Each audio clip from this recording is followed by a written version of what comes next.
Hello everyone, welcome to my mini vlog. আজি দীপাৱলী বুলি আমি ভাবিছিলোঁ হোষ্টেলত একো উদযাপন নহ'ব, সেইবাবে আগদিনাখন আমাৰ নাইট ডিউটি আছিলে। আমি সকলোবোৰ শুয়ে আছিলোঁ। তাৰপিছত যেতিয়া অলপ গ্ৰুপত মেছেজ আহিলে গম পালোঁ যে তলত দীপাৱলী উদযাপন হ'ব বুলি গম পাই আমি তাতে আকৌ উঠি গা পা ধুই গধূলি ওলাই আহিলোঁ তললৈ। দেখিলোঁ পূৰা লাইটিং কৰিছে, ৰংগলী বনাইছে, চাকি বন্তি জ্বলালে। আহি ভাবিলোঁ কি কৰা যায়। তাৰপিছতে মোৰ মনটোৱে ক'লে যে যিহেতু ঘৰৰ পৰা চাদৰ মেখেলা এযোৰ আনিছিলোঁ সেইযোৰকে পিন্ধি লওঁ আৰু ফটোশ্বুট কৰোঁ।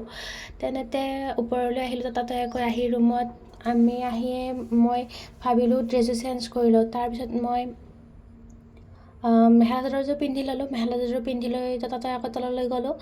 গৈয়ে মই ইয়াত চাকি জ্বলালোঁ। তাৰপিছতে তাত ভিডিঅ' শ্বুট কৰিলোঁ, ফটো তুলিলোঁ ফ্ৰেণ্ডৰ সৈতে। তাৰপিছতে মেমৰ লগতো ফটো তুলিলোঁ।